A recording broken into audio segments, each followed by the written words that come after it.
bienvenidos. Lice, muchísimas gracias por aceptar nuestra invitación a explicarnos en qué consiste la precesión de los equinoccios, que es un tema en el que se fundamenta la teoría del doblamiento del tiempo, pero creo, y hablo por mí, que muchos de los que seguimos la teoría no conocemos realmente en qué consiste la precesión de los equinoccios.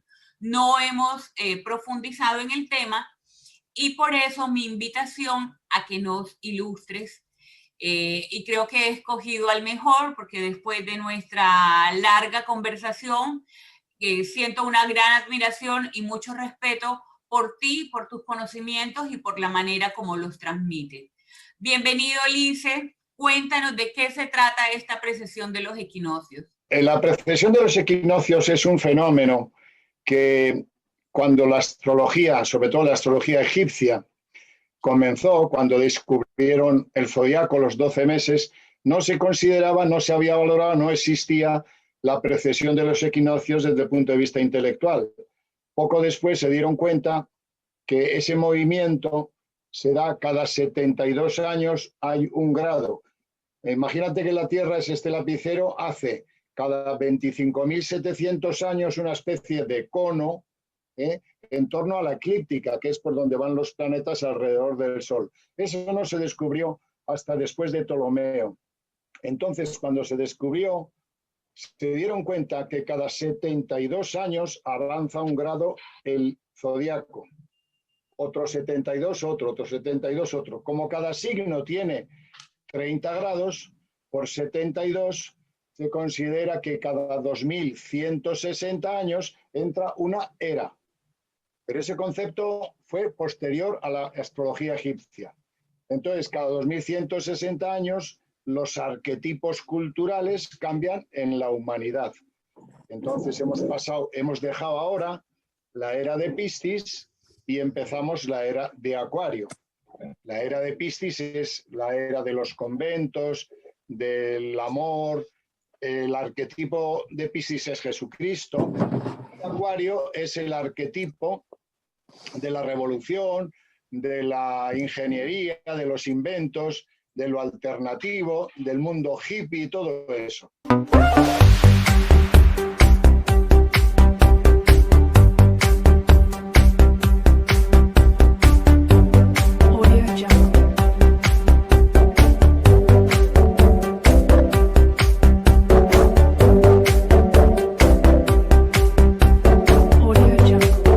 O sea que la precesión de los equinoccios es el movimiento que hace la Tierra formando un cono en relación a la eclíptica y cada 25.770 y tantos años da una vuelta completa que sería un año entero, un año donde los conceptos filosóficos, espirituales y morales de la Tierra cambian.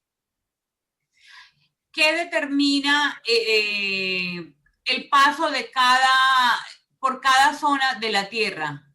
Lo que nos has contado de la diferencia entre Piscis y Acuario. En Piscis, por ejemplo, los arquetipos están designados por un modelo cultural. Por ejemplo, antes de Piscis fue, por ejemplo, el modelo de Aries. En Aries, el arquetipo es Moisés. Moisés es ojo por ojo, diente por diente. Y por tanto, es 2160 años de guerra, de conflicto. Se presenta un arquetipo como puede ser Yahvé en la Biblia, que es un Dios duro, vengador, que no perdona a nadie. Pero cuando acaba Moisés, sale Piscis. Y entonces el arquetipo pisciano dice que es Jesucristo, se le atribuye esta frase. Habéis oído decir ojo por ojo, diente por diente, que es de Aries. Y yo os digo que si os dan en un carrillo, pongáis el otro. Es decir, todo lo contrario. Y por tanto, esa especie de lucha por la supremacía se convierte en compasión, en amor, en sensibilidad. Es cuando se pone de moda en Piscis los conventos, el martirio, el sufrimiento, el recogimiento, la invocación. La iglesia es el arquetipo pisciano.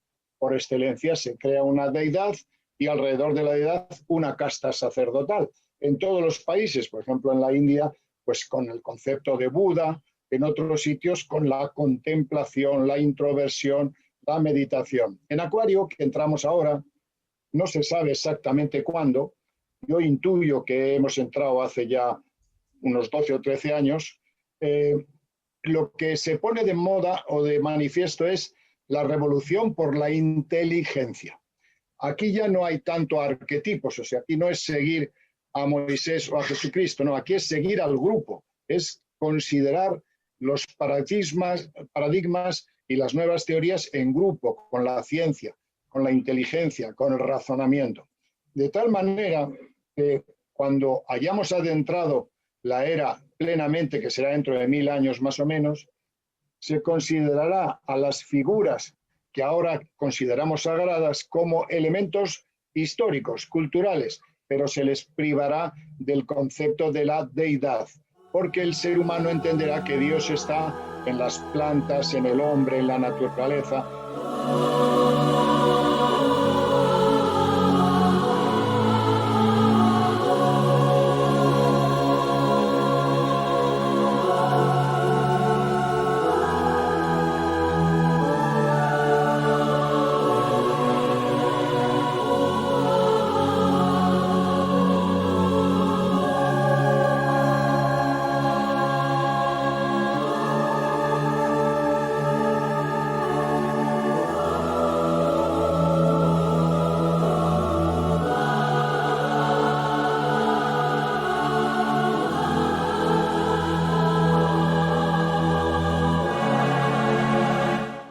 Y que los arquetipos de seguimiento hacia un personaje, eso desaparecerá porque genera sumisión, genera falta de autoestima, genera frustración, porque nadie puede ser Jesucristo y nadie puede ser Moisés. Entonces, en Acuario no, en Acuario cada individuo tiene su sitio, tiene su lógica, tiene su protagonismo, y todos son dignos y todos son útiles y todos son necesarios. Eso es Acuario. Lise, ¿nos puedes explicar en qué consiste un solsticio? ¿Cuál es la importancia del solsticio? A ver, cuando se establecen los 12 signos, que son los 12 meses, a su vez los equinoccios se dividen en 4 partes, que son primavera, verano, otoño e invierno. De tal manera que cada 3 meses cambia todo. Cambia la naturaleza, cambia las estaciones, cambia la temperatura y cambia también los hábitos humanos. Entonces, cada entrada significa un cambio de hábitos, un cambio de pensamiento. También afecta psicológicamente a los individuos. En invierno, por ejemplo, es el solsticio de invierno, el ser humano se recoge, se mete hacia adentro, pone la estufa, la calefacción en Europa, por ejemplo. Pero en verano se sale, se quita la ropa, empiezan otros conceptos. Entonces, cada estación representan cambios en los modelos, en la cultura, en la naturaleza, en la biología y en la psicología humana. Y son deseables porque con cada experimentación crecemos, mejoramos y aprendemos. ¿Por qué solo se mencionan el solsticio de invierno y el solsticio de verano? No, también la primavera y el otoño son decisivos. Según la cultura, habrá gente, por ejemplo, está muy de moda en los conceptos judeo-cristianos esos dos, porque uno se conmemora el nacimiento de Cristo y por tanto tiene una aceptación y un seguimiento de millones de seres, y en el otro se considera la noche de San Juan, es mítica, era el arquetipo de Juan el Bautista, no el evangelista. Claro, en los otros, en primavera y en otoño, no hay ningún santo tan fuerte, ningún arquetipo al que se le siga tanto como Jesucristo y San Juan Bautista. Por eso pero es cultural, porque en otras culturas, por ejemplo, la primavera, en las culturas orientales, tiene más fuerza que el solsticio de invierno, que es cuando nace Jesucristo, porque lógicamente ellos no adoran a Jesucristo o no siguen la cultura nuestra. Definitivamente es muy cierto y está comprobado científicamente que los astros inciden en nuestras vidas, en la experiencia de vida que todos tenemos. Hay 2 conceptos que es importante remarcar. Cuando tú naces, según la tradición esotérica, antes de encarnar, antes de tomar cuerpo, tú pactas con tu espíritu, que es inmortal, pactas, eso ya sé que no es la teoría de Garnier, pero es lo que esotéricamente existe. Pero Entonces, sí es la teoría porque nosotros entendemos que pactamos con nuestro doble. claro, lo que pasa es que luego hay que venir muchas veces, que es la reencarnación. Entonces, para no entrar en polémica, lo que quiero decirte es que cuando tú tomas cuerpo, estableces un software, un programa, esa es la carta natal. Esa carta natal no se puede alterar. Esa carta natal sigue unas normas y unas reglas astrológicas que son progresiones, etcétera, etcétera. Y eso es inamovible. No se puede ni con oraciones, ni con súplicas, ni nada. ¿Por qué? Porque es lo que tú has pactado con el cosmos y necesario para tu espíritu para crecer. Nadie lo puede alterar. Por tanto, si tú naces con tacón, o sea, bajito, puedes ponerte tacones, pero sigues siendo bajito. Y si naces feo, te puedes poner rímel en los ojos, pero sigues siendo feo. No sé si me explico. Bueno, feo según el arquetipo de cultura que tenemos. Eso no se puede alterar. Lo que sí que se puede concienciar y negociar con ello es cómo influyen los astros en nuestra carta natal, en nuestra vida. Eso sí, o sea, son dos conceptos. ¿Cómo influyen los astros sobre mí o cómo es mi software? El software, que es la interpretación de tu carta, con unas reglas matemáticas, eso es tu karma, no se puede cambiar. Se puede concienciar según vas experimentando, pero si tú tienes una conjunción mañana de Marte-Saturno, vas a tener un problema, reces, supliques, hagas lo que te dé la gana. Otra cosa es, si ese mismo aspecto lo tiene una persona más experimentada, lo concienciará mejor. Si lo tiene una persona que se ha cuidado más, será menos efectiva. Pero no se puede evitar porque es un hecho físico planetario. Eso es un concepto. El otro concepto es, ¿cómo influye ahora Plutón, que está sobre Capricornio, sobre mí? Ese es otro concepto. Ese otro concepto se puede negociar, porque es Plutón para todos y cómo influye sobre mí. Ese es otro concepto. Pero el concepto que es mi Marte y mi Plutón en mi carta, que tienen una posición, eso no se puede alterar y no hay nada que lo altere. Y no es deseable alterarlo, aunque se pudiese hacer, porque lo que no concibe el ser humano es que cuando tú naces formas una especie de sintonía con el universo. Por tanto, todo es necesario, todo sigue una norma, todo sigue una ley. No se puede alterar la ley a capricho de las personas. Perfecto, yo te he entendido. No sé si alguien me escribe por el chat y quiere que le amplíen el concepto. ¿Influye el lugar donde nosotros vivamos? Por ejemplo, yo que vivo en Colombia, si me mudo a Europa, cambiando mi ubicación en la Tierra, ¿influye eso en la forma como me afectan los astros? A ver, cuando tú naces y naces en Colombia, como te he dicho, tu carta natal es para toda la vida. Ajá. Lo que sí influye son lo que se llama la revolución solar, que es una técnica de estudio de futuro. Lo que se dice es que si tú estás antes de tu, por ejemplo, imagínate, a mí me ocurría mucho que me decían, ¿dónde voy a celebrar mi cumpleaños? Entonces se le dice, 7 días antes de que tengas tu cumpleaños, ¿qué es lo que quieres? Pues hombre, quiero este año tal cosa. Entonces le buscas un país, dice, vete a este país y estate 7 días antes de tu cumpleaños. Y ahí sí que se puede modificar un poco la influencia de los astros. Eso se llama revolución solar. Pero tu carta natal no se cambia. Eso, o sea, lo que pasa es que si tú, por ejemplo, dices, bueno, si me quedo en Colombia, la conjunción que tengo en Géminis es que me puede pillar un coche. Si me voy a China, antes de que cumpla el cumpleaños, probablemente me rompa un brazo o coja una pulmonía. Entonces tienes que escoger entre un brazo, una pulmonía o un coche, ¿no? Pero lo que es inevitable es que esa conjunción te afecte al pulmón, porque Géminis, por ejemplo, es los pulmones, los brazos, los vehículos. Entonces puedes adaptarle un poquito. Incluso me ha ocurrido muchas veces, unas cuantas veces, por ejemplo, mujeres que están a punto de nacer sus hijos y que tienen que precipitarle el parto y tienen esa opción de escoger el día. Eso sí que me ha llamado diciendo, ¿cuándo nace mi hijo? Eso es muy importante porque si nace con un aspecto complicado entre las luminarias, que es el Sol y la Luna, sabemos que el padre y madre van a tener problemas. Pero normalmente, si ellos pueden, yo le digo, dile al médico que te precipite el parto dentro de 3 días, o dentro de 5 días, o dentro de 4 días, para conseguir un aspecto armónico que le va a facilitar la vida a tu hijo. Eso también se hace. Es decir, si supiésemos, la astrología es estadística. Entonces, si antes o después se quitará el nombre de astrología y se hará estadística científica. Y se verá, por ejemplo, que siempre que da un aspecto cada 1000 años, 2000 años, 100 años, 50 años, se produce un elemento. Al final se estudiará y tú te acoplarás a ese posible cambio. Todo se puede hacer. En la astrología hay una gran capacidad de adaptarnos a los cambios con más conciencia, con más éxito o sencillamente sufrirlos. Es inevitable. Lice, ¿nos ilustras un poco sobre la historia de la astrología? ¿Dónde nace la astrología? ¿Quiénes son los primeros que miran los astros? ¿Y cómo se ha ido desarrollando hasta nuestros días?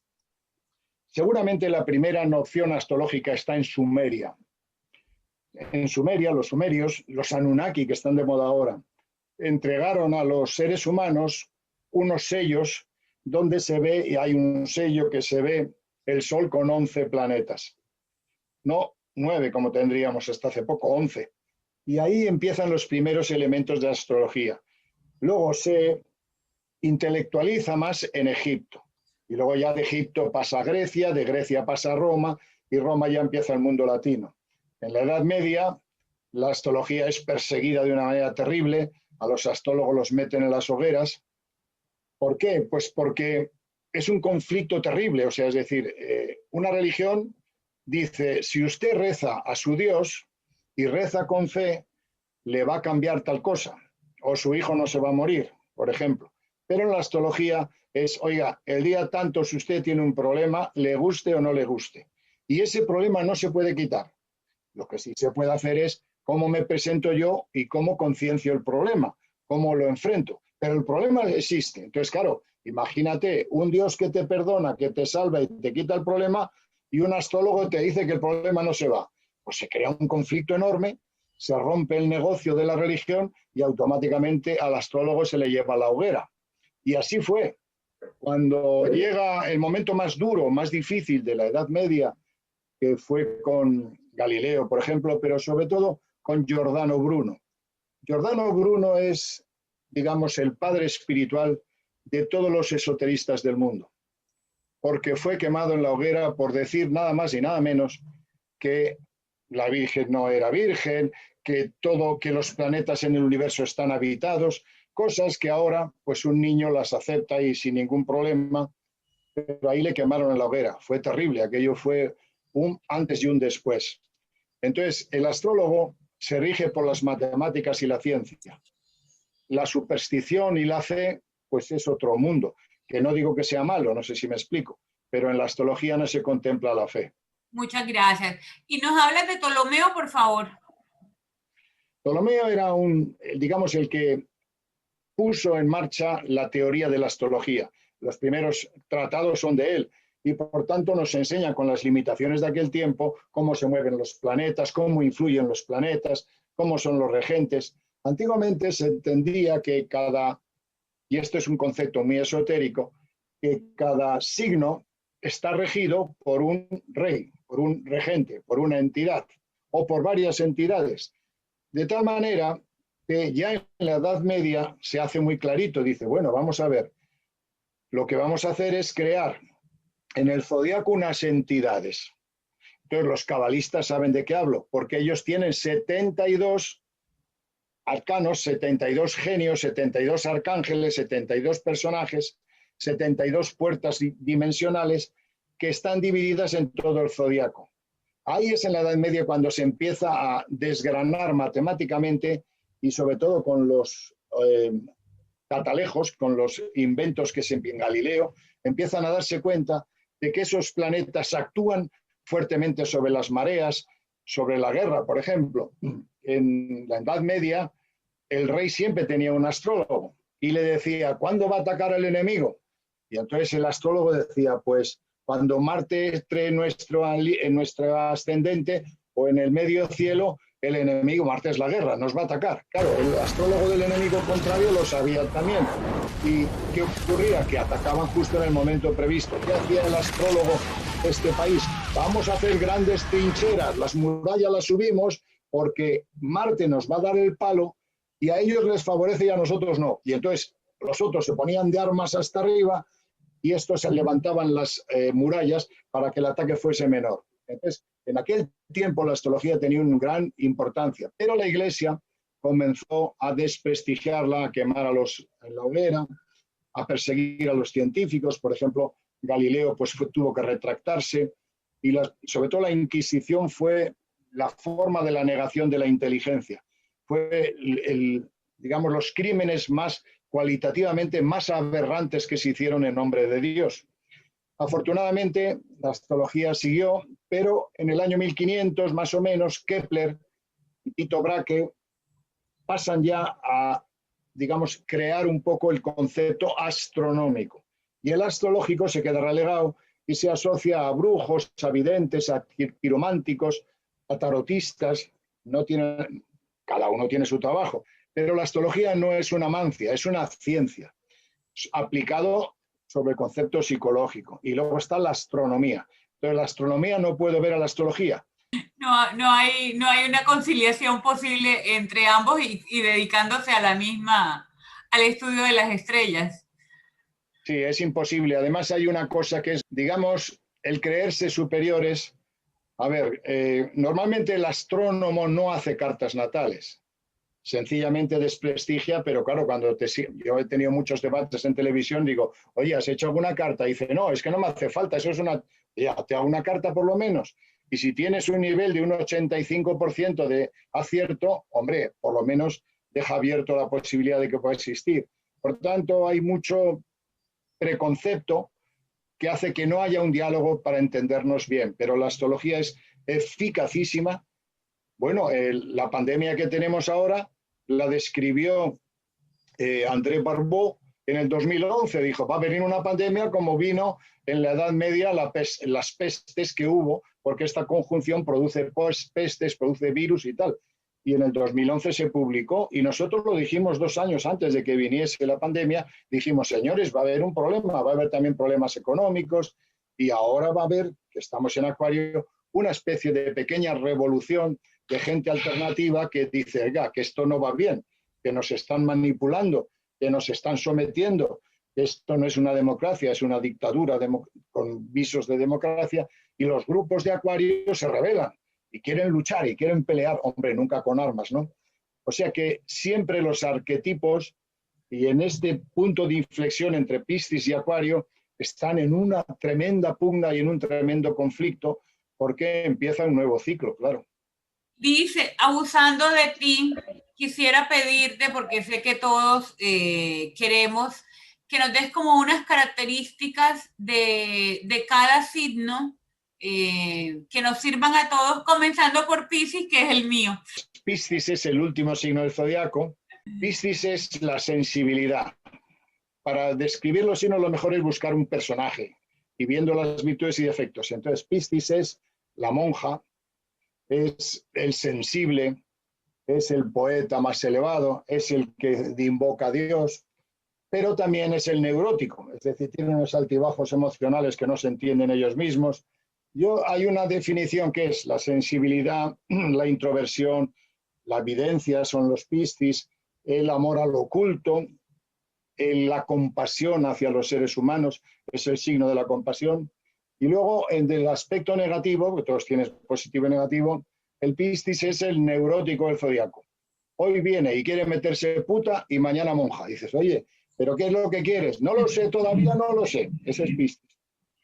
Luego viene Aries, que soy yo, Aries, es un bruto, es un animalote. Entonces este va siempre con la cabeza por delante, siempre se pega en la cabeza, siempre. Yo tengo toda la cabeza llena de golpes.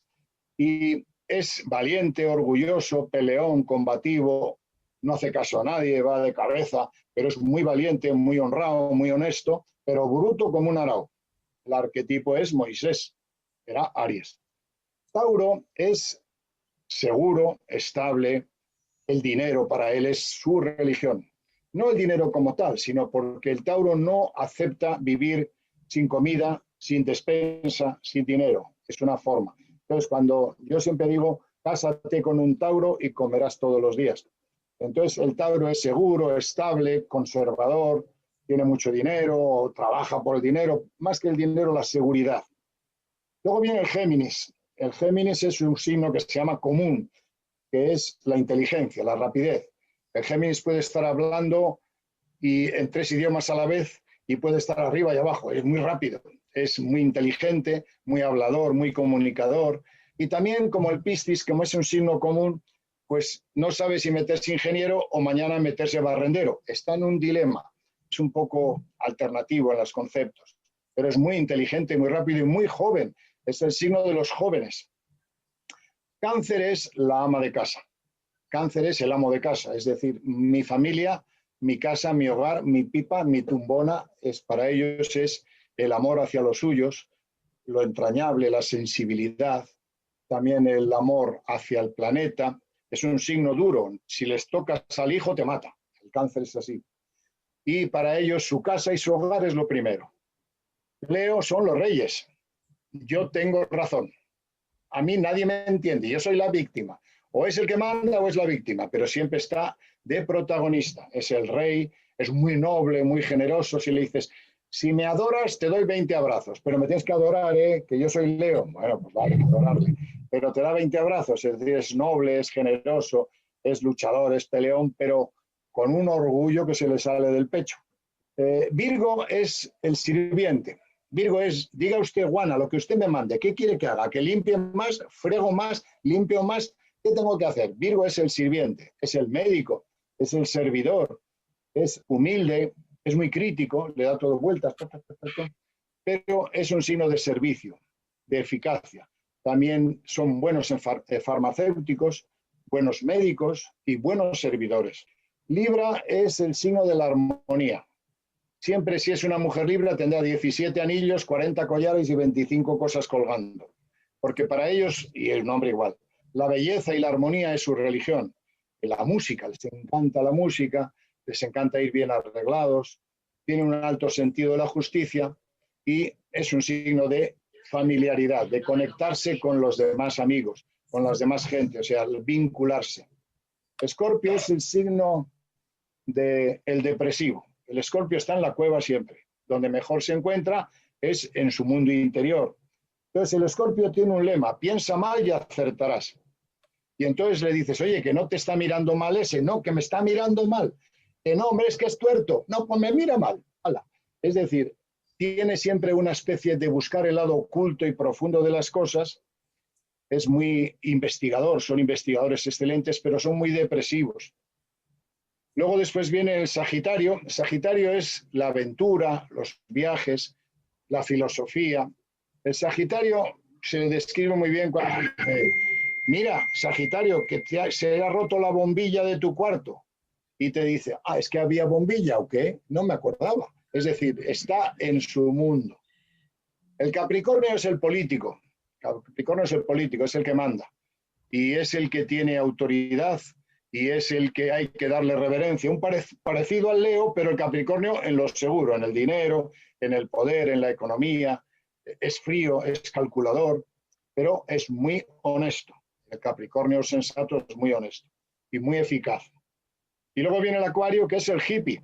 Acuario es hippie, el que no está de acuerdo en nada y se mete en todas. Y es muy anárquico, muy a su aire, pero sobre todo son científicos, son informáticos, son electrónicos, que es el signo que tenemos ahora, que van a romperse todos los esquemas, todos. O sea, en los próximos 2000 años no podemos imaginar lo que va a pasar, pero todos los conceptos que tenemos ahora se van a quitar. Y muchas cosas que para nosotros son tabús o dogmas van a desaparecer. Acuario es así. ¿Y el final de la pandemia también está pronosticado por los astros? ¿Hay una fecha? Sí. Lo normal es que a partir del verano empiece a remitir severamente el tema, o sea, se note ya que la pandemia va a cambiar. El problema es que cuanto más se alejen Saturno y Júpiter de Capricornio, que ya han entrado en Acuario, habrá pequeñas, al entrar Júpiter y Saturno en Acuario, ha habido mutaciones del virus, pero ya no es cuando estaban en Capricornio, que era duro. Por tanto, la vacuna también hará mucho. Otra cosa es que luego esa vacuna más adelante pueda tener problemas, eso es otra cuestión. Pero la vacuna, el sistema inmune, la inmunidad de raza y de especie saldrá a la luz. Yo creo que a partir del verano mejorará bastante. Pero es un virus nacido en un momento muy duro y los efectos secundarios del virus son muy duros. O sea, afecta a la mielina cerebral, da trombosis, es muy duro. Y luego, sobre todo, va a haber mucho suicidio y mucha depresión en los años sucesivos. Muchos, como nunca. Entonces, mirar los niveles de suicidio y veréis que en todos los países van a subir. Porque, a ver, al entrar en Acuario, la raza percibe un concepto de vida que no es el que llevamos. Entonces dice, vamos a ver, mi espíritu me está diciendo que tengo que buscar la libertad, que tengo que buscar cosas esenciales, que tengo que crecer. Sin embargo, la sociedad te dice, no puedes, tú no eres nada. Tú eres un señor que está en una casa metido en un agujero, tienes un carnet de identidad y no vales para nada. Y entonces ese sentimiento de libertad que nace en Acuario, en contraste con lo que está ocurriendo en el mundo, va a hacer mucha depresión y mucho suicidio. La solución para entrar en Acuario tiene que ser salir de la ciudad, es ir al campo con solidaridad. Pero claro, por ejemplo, ahora la tierra está comprada entera por los grandes multinacionales, por Bill Gates, Monsanto, Bayer, y el agua también. El agua ya se está comprando en gran... Por ejemplo, ahora la familia Bush compró el acuífero del Guaraní, de vuestra zona de por allí, la mayor parte la ha comprado. Entonces se están comprando el agua y los recursos naturales. No se puede evolucionar sin la tierra. Entonces el ser humano está en jaulas, está metido en ciudades y si vuelve a la tierra se moriría de hambre porque no sabe. Pero es que tampoco puede volver porque la tierra ya no pertenece al hombre y por tanto la revolución probablemente ante esa circunstancia termine en una guerra mundial. Hay una pregunta que sí me parece interesante y es si la persona no sabe exactamente qué día nació ni a qué hora, ¿cómo puede acceder a su carta astral? No se puede acceder. O sea, es necesario tener como mínimo el día y el lugar. La hora quizá, pues podíamos sondearla mediante acontecimientos que ha pasado en su vida. Se puede llegar a conocerla, pero sin la fecha de nacimiento, imposible. La astrología, cuando tú haces una carta natal, tiene que ser de una precisión máxima. Cuanto más preciso sea tu hora y tu día, más se puede afinar los acontecimientos. Sin la fecha, imposible. Sin la hora, vaya, podríamos que estudiarlo. Marcos, no sé si quieres hacer algún aporte. Hola, buenas tardes.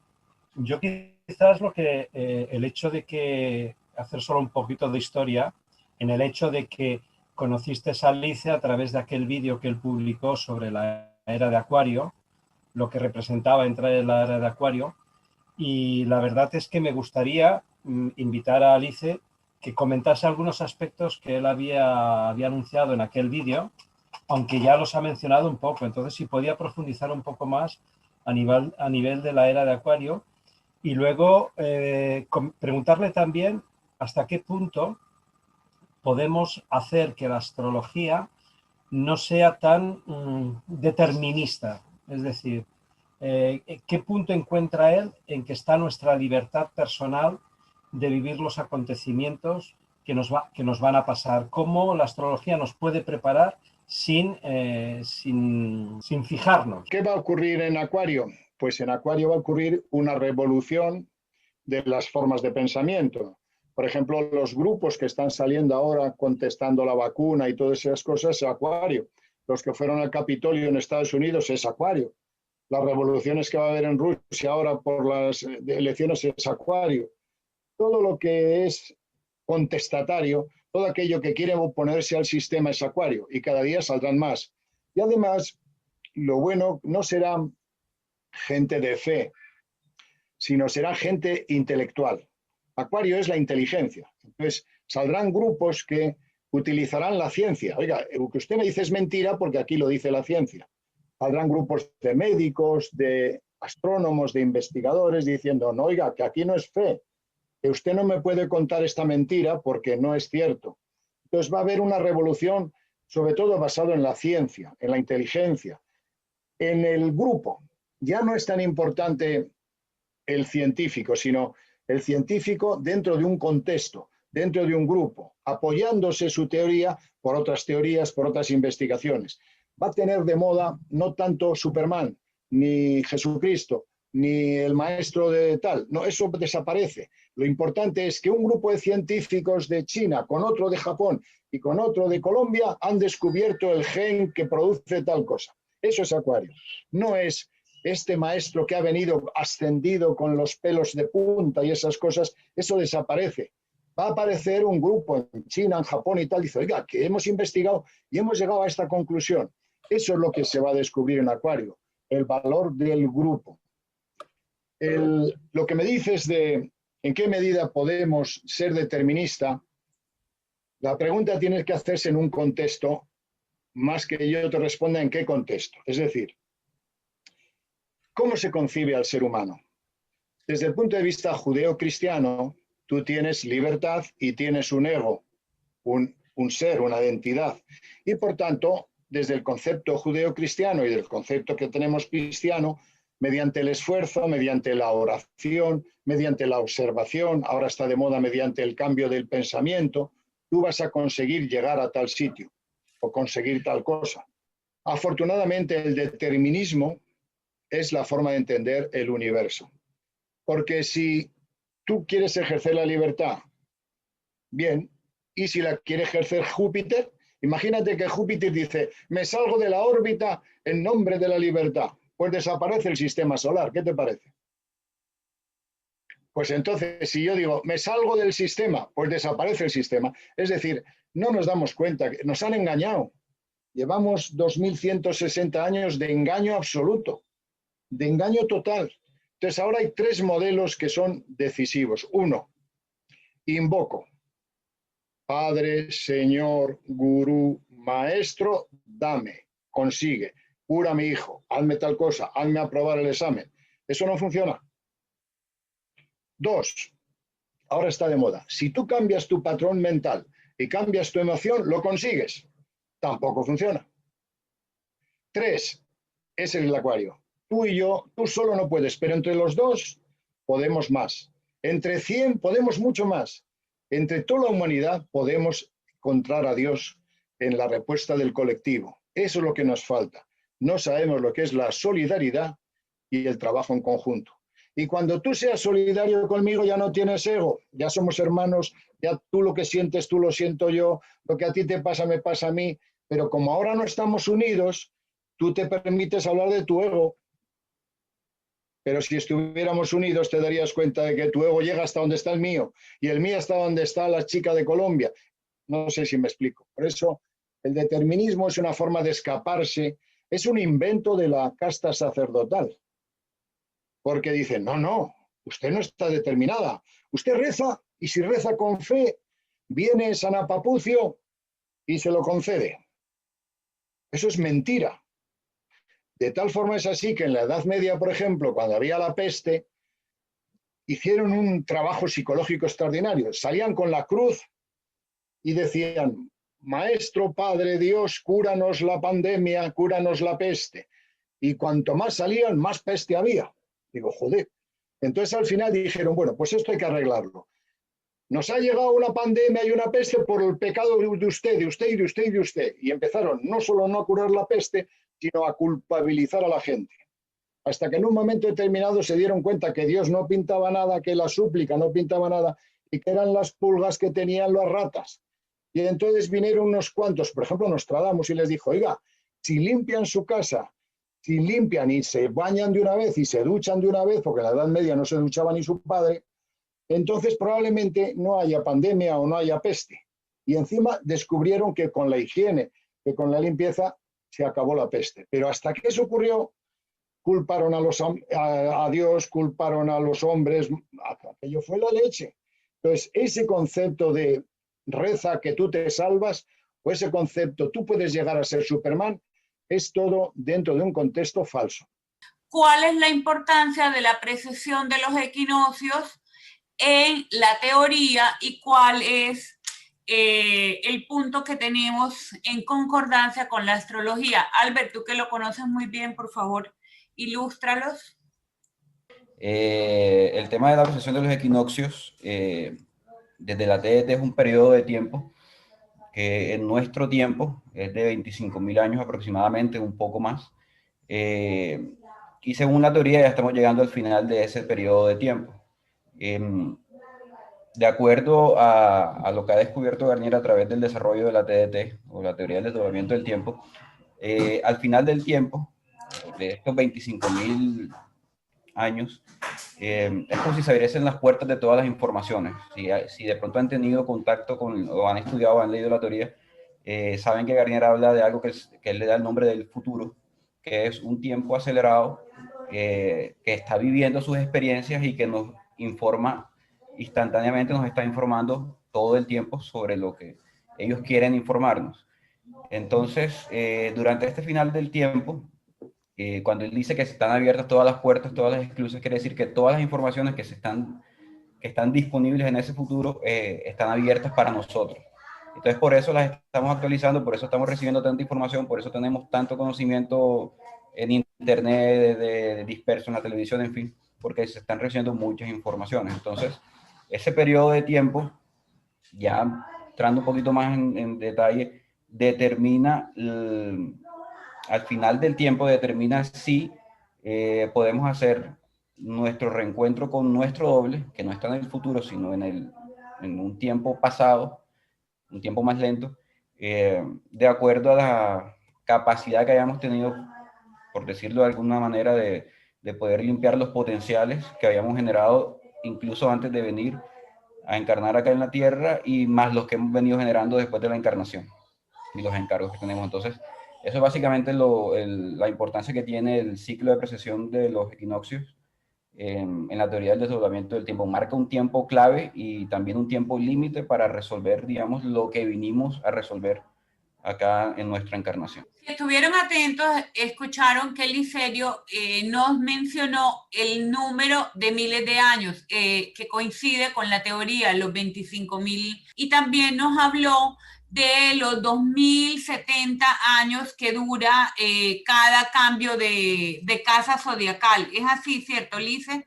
Es más o menos, sí, o sea, estoy dando una cifra aproximada a la que tú dijiste, que el 2070 es la que nosotros tenemos, y el desdoblamiento del tiempo parte a partir de la precesión de los equinoccios. O sea, nosotros los 25.000 años los contamos a partir de que empieza, recuerden lo primero que dijo Lice, que fue cuando la Tierra empieza a girar a través de esas 12 casas zodiacales.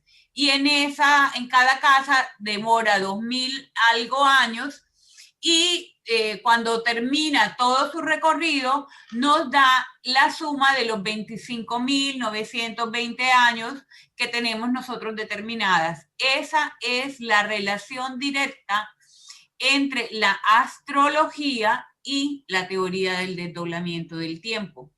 Eso es lo que nos está explicando Lice. Efectivamente, son cada 25.776 años se da lo que se llama un año completo, un año sideral completo.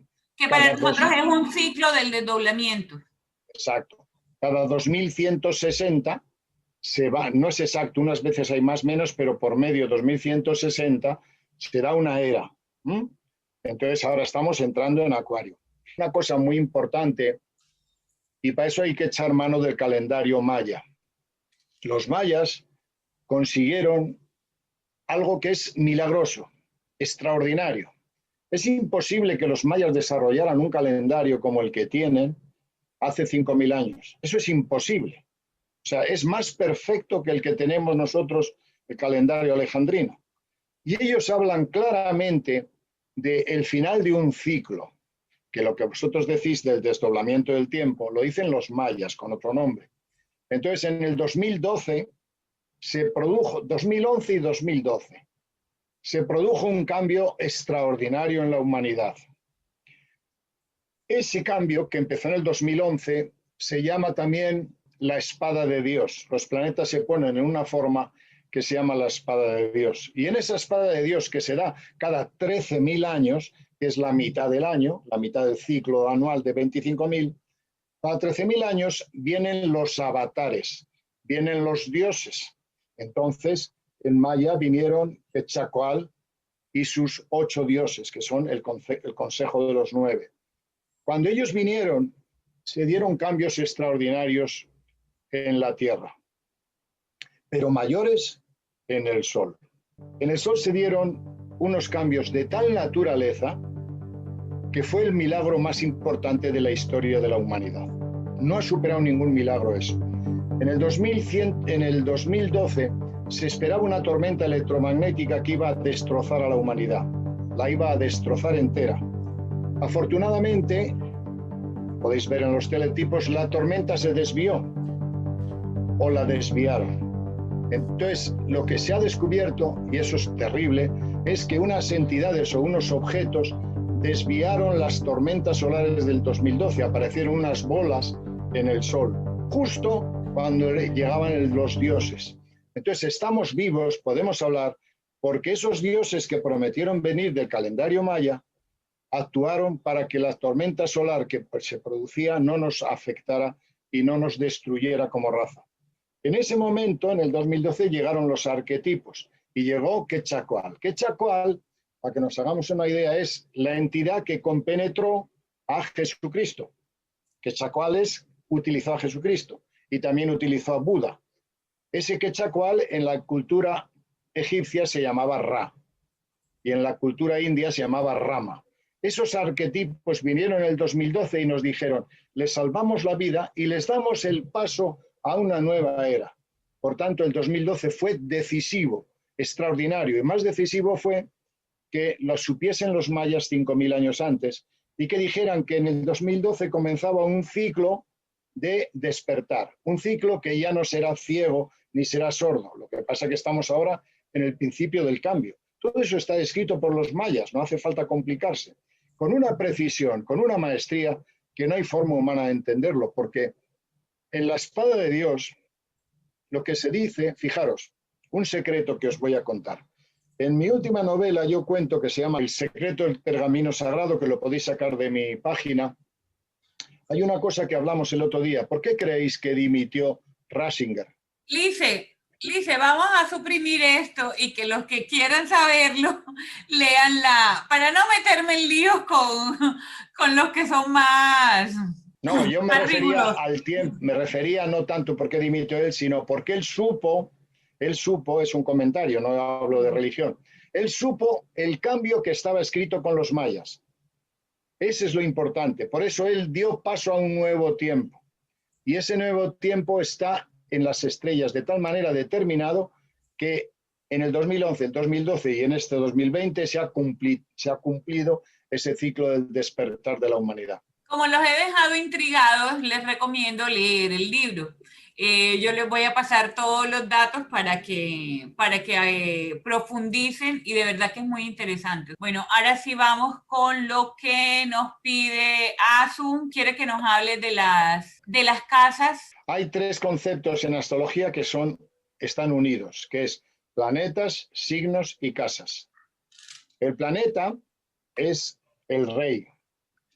El signo es el reino y la casa es la forma física. Por ejemplo, la casa 1, hay 12 casas como 12 signos y 12 regentes. La casa 1 es yo, mi cuerpo físico, mi identidad. Según cómo tengas tu ascendente, así es tu forma de expresión, tu cuerpo físico, tu identidad primaria. La casa 2 es el signo de Tauro. ¿Y qué es el Tauro? El dinero. Es como me gano la vida. La casa 3 es la casa de Géminis. Géminis, que es el intelecto. Por tanto, la casa 3 es la inteligencia, el estudio, el razonamiento, los teléfonos, los viajes cortos, los hermanos. La casa 4 es el signo de Cáncer. ¿Y Cáncer qué es? La casa, el hogar y la familia. Por tanto, Si tú tienes 5 planetas en tu casa 4, vas a tener 5 casas. ¿Qué te parece? Pero si tienes planetas negativos, se te van a caer. ¡Ay, qué mala leche! Bueno, eso es, la casa 4 es cómo esos planetas se concretan en el mundo físico. Las casas es cómo concretamos las cosas en el mundo físico. La casa 5 son los hijos y es la suerte.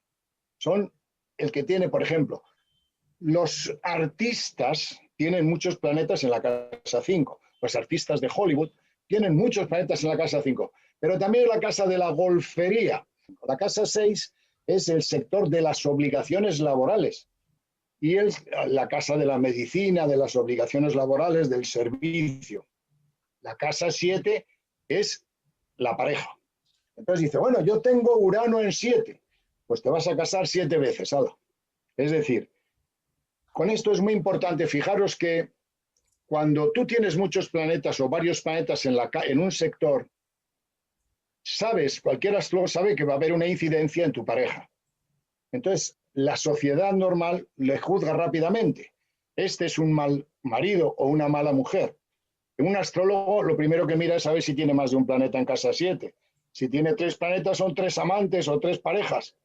Y no si la no juzga. tienes ningún planeta, ¿es porque no vas a tener pareja? No, hay que mirar también el regente de eso. O sea, si tú, por ejemplo, tienes en Cáncer, hay que mirar cómo está tu luna. Si tu luna nos dice cómo va a ser tu pareja y con esto. Pero quiero decirte, en astrología no se juzga, en astrología se entiende. Y por tanto la astrología produce tolerancia, no juicio. La casa 8 es la muerte y las herencias. Es decir, me muero y ¿qué heredo? Se muere mi madre y ¿qué heredo? La casa 8 es la casa del inconsciente. La 9 es la filosofía, la espiritualidad, la religiosidad y los viajes largos. La 10 es mis aspiraciones profesionales y laborales. Si tienes un planeta ahí, te va a ir bien en el trabajo, no está mal. Si es un planeta maligno, no te va a ir bien. Luego la casa 11 son los amigos y los ideales. La casa 12, que es la de Piscis, son la introversión, las cárceles, los conventos, la forma de vivir hacia adentro. Cada sector tiene una forma de expresión en el mundo de la materia. La astrología lo que te permite es entender el porqué de las cosas.